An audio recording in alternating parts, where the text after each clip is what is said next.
Hello, everyone, and welcome to Bias Real Estate Podcast. And I'm here with Angela.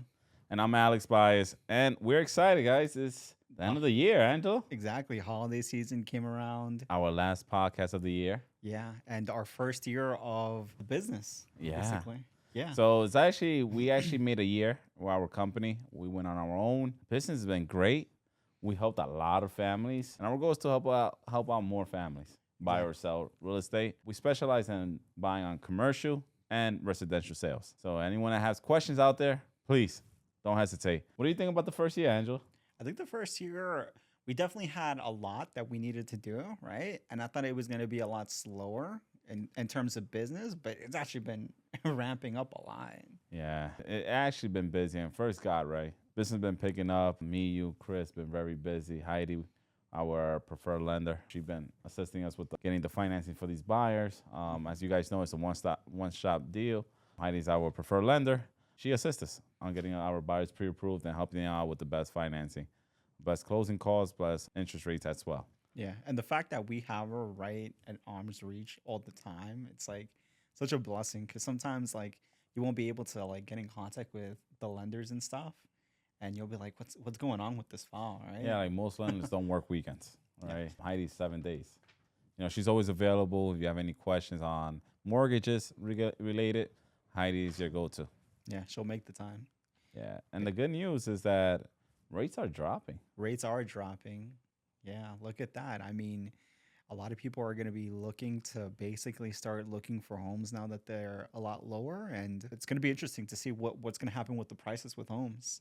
Yeah. So, Yeah. you know, everyone is expecting for it to crash. I mean, Yeah. I don't see it happening anytime soon, especially with these rates going down. You know, the Feds, they keep going down a little bit as time goes. And I was told that, if I'm not mistaken, January, February, it should be going more down, the rates. So Right. it's great. The rates are going down. I think the economy is getting better. So the rates are dropping drastically. What percentage do you think, like, when it hits a certain percent, like 4% or something like that, when will it be like, when do you think it's going to be like crazy? Like so many buyers are just going to start popping up. Like once they break through 4. I think once they break through 4 to 5, it's going to give more Low. opportunities to more buyers, right? Because the lower the rate is, the more the client qualifies, right? The buyer qualifies. So it is dropping drastically. I mean, last year we were selling rate, mortgages were closing at 7.5, you know? Yeah, high 6, High 7. 6, high 7. So, you know, we have buyers. Sometimes it will be 3 to 4 buyers in a loan, which is a lot of buyers in a loan, right? Mm-hmm. So we are seeing that, you know, it's opening more doors for buyers, right? Right. If you're a first-time buyer, right? You're an investor. It's gonna make sense, especially for those investors. It's gonna make sense for the investors now, you know, to keep investing into properties. It's gonna make sense now, the numbers. Yeah, no, absolutely. And those people who we were mentioning that did the 7%, right? When they bought, now that they're heading like to 5s and stuff, now you can start to look to refinance because it's 2% or so. Yeah. Yeah. All those buyers that I used to always tell them that, like, yeah, your rate's probably 7.5. Refinance it, right? Bring it down. I mean, 2 points is a big difference. It is. Usually that's like, from what I've heard, right? That's like generally the acceptable range to like start refinancing because you do have costs towards refinancing at 2% or higher and difference. That's when it makes absolute sense. Yes. It's all about the numbers make sense, right? And also most importantly is that when the bank qualifies, because you definitely qualify to purchase. Yeah. So just have that in mind. That if you pre-approve and you qualify, you know, it means you can afford it. In other words, as long as you feel comfortable with the numbers, that's what matters. It's always about the numbers. Like if the numbers make sense, you go for it. If they don't, you don't, because every family, you have to make sure that you're comfortable with that monthly payment because you are going to be paying it for 30 years, right? Yeah.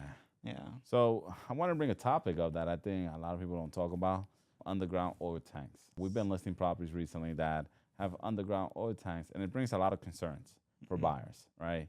It brings concerns for the banks. It brings concerns for also home insurance. Oil tanks underground are very, in my opinion, is dangerous because you cannot see what's going on underground, right? It's not visible. Right. If something's not visible, it's kind of scary.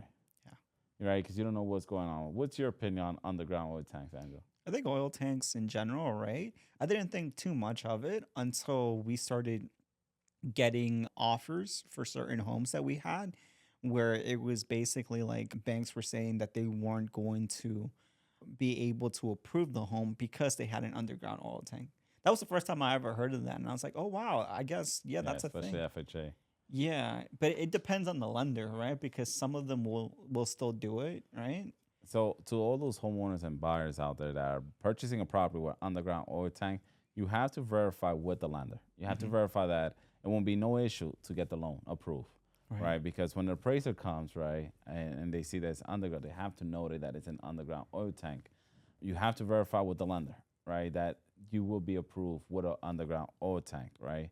Of course, to all the buyers, make sure you do an inspection to the oil tank, right? You want to make sure there's no leaks in it, right? Most of these oil tanks underground they have warranty. Not all of them, all right. They have warranty, but most buyers don't like it. Why they don't like underground? Because you do not know if it's leaks inside the oil tank. How leaks happen is usually from the tree, like the roots. You don't know if the roots go through an oil tank or could possibly cause. Those roots are so strong, Angel. They could go through a wall. They could go through a house of those trees. So that's why a lot of homeowners don't like trees on their property premises, particularly because it destroys sidewalks. It destroys, destroys oil tanks. So that's the reason a lot of homeowners do not like oil tanks underground, right? It's a big red flag. Another red flag too, Angel. You have to make sure that your home insurance will be able to cover your house, knowing that there's an oil tank underground. All right, so you have to verify with the homeowner insurance. You have to verify also with the lender to make sure that the property will qualify. Right. What I've been doing is this: I actually sold the house. Right, our client loved the house, but they were very concerned about the oil tank. So to put an oil tank above ground, an average is from like 7,500 to 1,200, depending who's doing the work. I always recommend everyone to get at least 3 estimates from professionals. Do not go to the first one. A lot of people tend to go to the first one like they're desperate. No, I will go to at least three, look at the reviews, and everyone has a different opinion. Everyone Right. has a different information. So I recommend everyone to hire 3 different professionals on it doing the above oil tank. So if you have an underground oil tank, you want to sell your house, I kind of recommend you to put it above ground because it brings a lot of red flags to the buyers, a lot of concerns. We have seen buyers submit offers, and after they analyze and go over it with their family, they back out because they're concerned about the oil tank. But what we've been doing is we submitted an offer to a property that had an underground oil tank. What we do is that we tell the seller, hey, we'll move in with full asking, but you need to put the oil tank above ground. Also, have in mind, you have to make sure it's with a licensed plumber and also with permits. Why? Because you want it to be inspected, right? And also have that oil tank underground removed completely and the oil as well. And Yeah. you want proof of it. You want documents. You want who did the job. You want the licensed plumber. You want the permits where it indicates that it was removed correctly and professionally. Yeah. Open and closed permits, basically. Yeah. So Yeah. just make sure that the oil tank, it's if you buy the house, because a lot of people do buy a house underground, they have no issue with that. Just make sure you inspect it. Hmm. No, absolutely. I feel like everything that you said is basically what the bank is also looking at, saying like, look, roots can come in, they can kind of make havoc into like the oil tank, and then there's a leak, and then it's going to be very costly if there's a leak because now that's an environmental hazard. Correct. And now you have to work with what department is that? That Department of Health. Department of Health, yeah. And that costs a lot of money because now you got to remove all the soil treated or something like that. Yes. So it becomes bigger than what it is, right? But reality is it's called safety, right? The hazard, right? You Mhm. have to make sure the environment's safe. And oil, it's serious, Yeah, right? You don't want it to be, any leaks in the oil tank. So right. it's definitely important to get it inspected. It's definitely important. I recommend to all buyers to request the seller to put it above ground. Hmm. All right. So it won't be no hiccups or any surprises throughout the transaction. Right, exactly. And it's better for everyone, right? It's easier for the lender to give you the financing. It's easier for you to get insurance and stuff because underground oil tanks are just like a gamble, honestly. Because, it You get starts hit. Yeah. raining, Yeah. the water starts going to the metal of the oil tank, and then it starts getting corroded, right? And it's just like a bunch of stuff.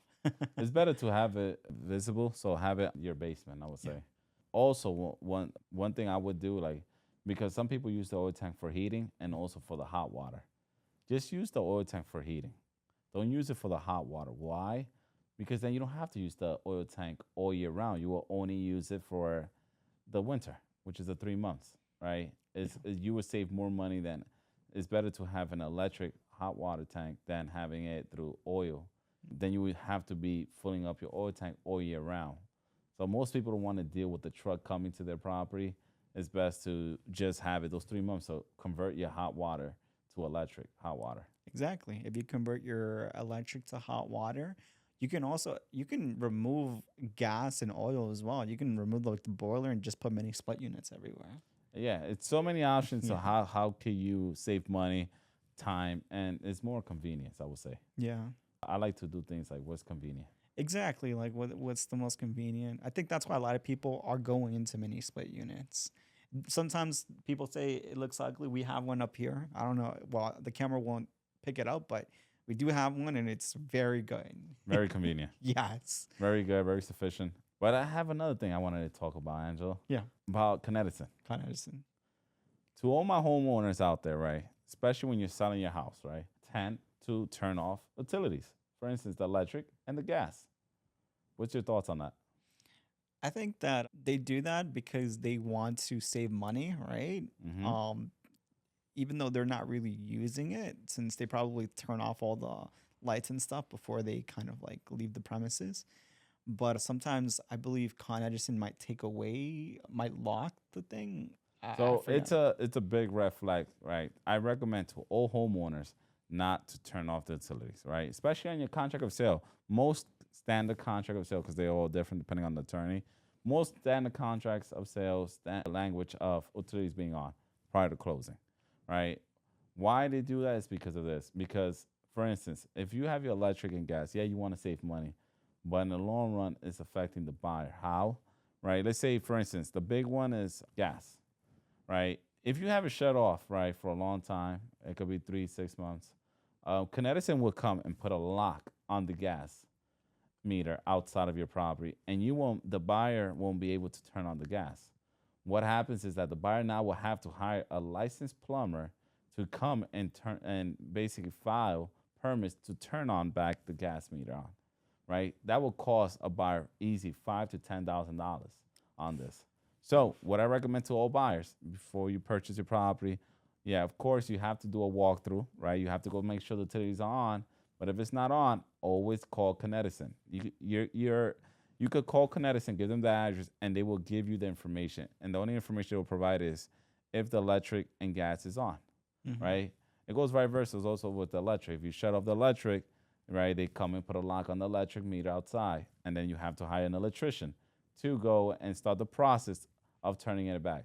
But guess what happened to me one time, which is huge. Yeah. Even me, that is in the business. I'm in the business, and this is you learn throughout the business. I bought a property. It was a flip that I bought.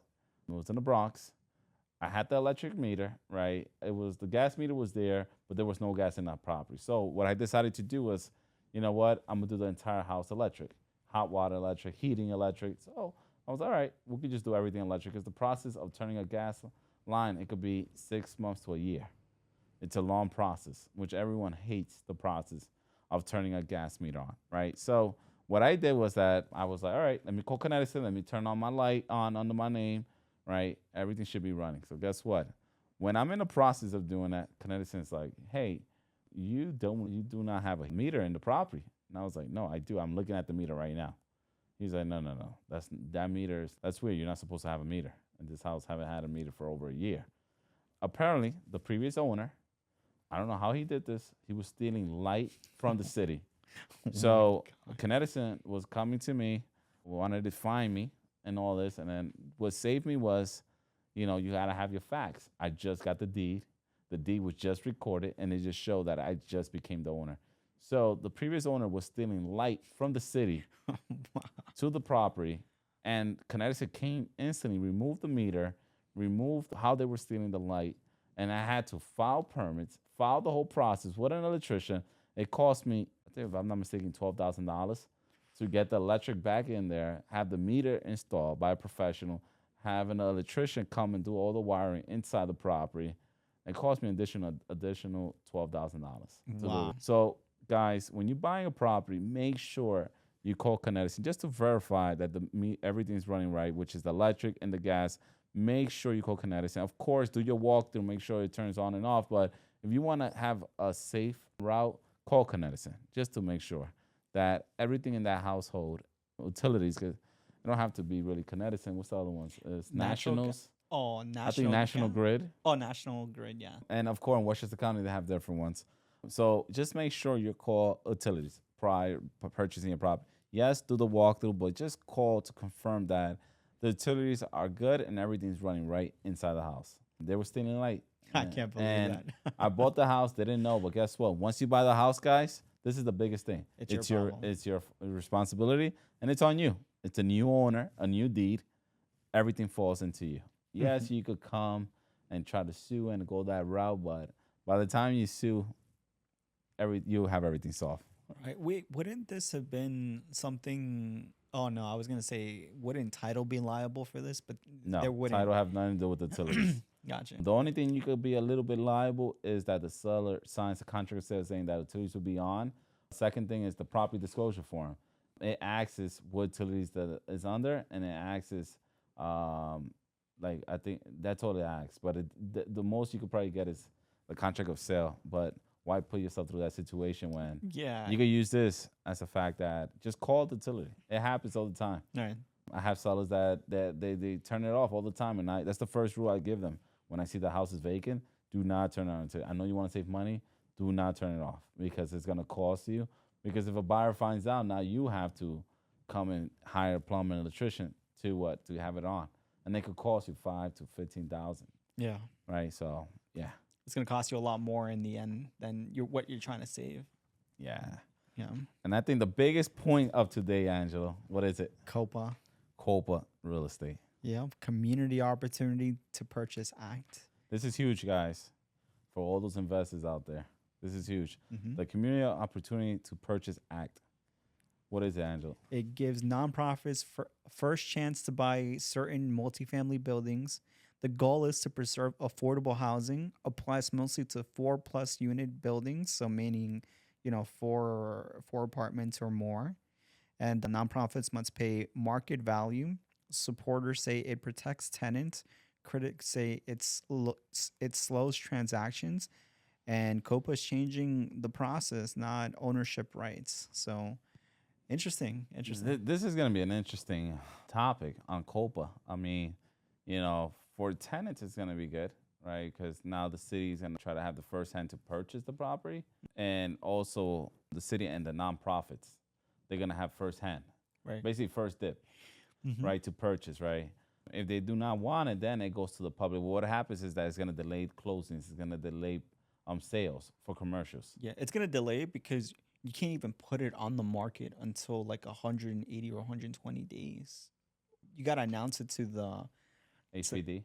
to HPD that you're going to do that, so all nonprofits can basically come in and put their bids on it if they want to.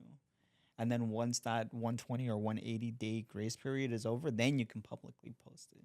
And if they do not go that route, I was told that they get fines of $30,000. $30,000. So I think how generally this is going to work out is that if you have a lot of equity in the home and stuff like that, then you're probably just going to and it's a high sell price. You're probably just going to take the hit and say, yeah, just give me the $30,000 fine. Yeah, or they're gonna make the buyers pay. I'm pretty sure people are gonna have to adjust and adapt to it and figure it out. But it's a lot. I mean, to me personally, it's like the city taking full control now. They're getting, they want to get full control of these buildings. They want to protect the tenants. It's just gonna be too much. I just think to me personally, if I was buying, I wouldn't be buying. Yeah, I think we were having this discussion earlier where we were like, this came up, so that's probably going to be another 30,000 per building that's going to be put into the city's budget and stuff like that. And then we were talking about congestion tax as well. Like that was another thing. I just think the city, they want to be involved in everything now. I think they just want to get full control, and I just think they want to be involved in everything possibly, which is, of course, real estate is the biggest thing, right? But being involved now into basically controlling about the purchase, I think it's a little bit too much. It's like, as a homeowner, what rights are you giving the landlords? It just become too much. I think it hasn't gone in effect completely, now. It's just, I guess they're just waiting for the new mayor to sign off on it. But I think this is going to bring a lot of issues. And, it's going to be interesting. It's going to be very interesting. It's going to be very interesting. I think the main problem is that there isn't enough housing in New York, right? And the new housing that's being developed, it's so high. The rents are so darn high, right? You might as well just start buying a home instead of like renting, because like all the new buildings, you've seen it, they're like luxury buildings. Like It's crazy now. yeah, and the rents for like a one bedroom now in the Bronx that are like luxury and stuff are like 3,500 and stuff. Like it's like Manhattan prices. It's skyrocketing right now. I mean, I was telling my wife that it's like if someone's not making 100 to 150,000 a year, it's tough to live in New York. Yeah. To be honest with you, New York is becoming every day more expensive, right? So now they're doing it. I think that COPA is going to be very interesting. I think it's going to be a lot. Yeah, I mean, they want to take full control of these buildings now, and Yeah. the commercial real estate, it could easily drop. Yeah, no, absolutely. I mean, I think investors are gonna rethink buying these buildings now. without a doubt, I think investors are going to be very bummed out about this, right? I think the general public is kind of saying that there's a victory for the main people. Yeah. I think honestly, just housing in general is a very hard subject in New York because everyone wants to live here. Everyone that can possibly like afford it, even month by month, they want to live here. New York City's where I mean, Yeah. I'm gonna tell you something. This is the state that everyone complains about, but nobody moves. Oh yeah, You see most people, of course, when they retire, they're like, all right, I had it with New York, but you're retired, right? But where you made the best living is in New York, best money. right, But this is the state that you see everyone complain but doesn't leave. right. They said all the billionaires and everyone was gonna leave when Donnie got elected. Who left? You didn't even see it. Yeah, I don't think I really saw it, right? I think New Yorkers, they just have emotion states and they go up and down. But the reality is that we just go through emotion states. But at the end of the day, everyone ends up staying in New York. Yeah, like congestion tax. I was like, oh my God, this is the end of the world. And now it's like, It okay, was yeah, whatever. affecting the first month. I would say it was slow down. But now you go to New York City, oh my, you can't even drive. Yeah, it's still the same pretty much. Pretty much the same. But it hurts in certain ways that New York, right? Everyone wants to live there. Everyone wants to be part of New York. But I just feel like New York City is finding always ways to be part of making their profit. Yeah. And I think sometimes they got to slow it down a little bit. They got to also let business owners, also not only business, but everyone in general, like let them win their pie as well. Not they want to be part of everything. And that's the only thing that bothers me. Yeah, I think the main issue aside from housing is that they don't know how to manage their budget. And I think that's why they're trying to get That's a more good and more point. money everywhere, and trying to get their hands in everything to add to the budget that they aren't really basically having enough money for. Yeah, Mhm. I agree with you. Well, guys, I want to tell everyone happy holiday. I want to tell everyone thank you for supporting us. Thank you for honesty to all those friends, family members that have us in mind, that refer us, so much people.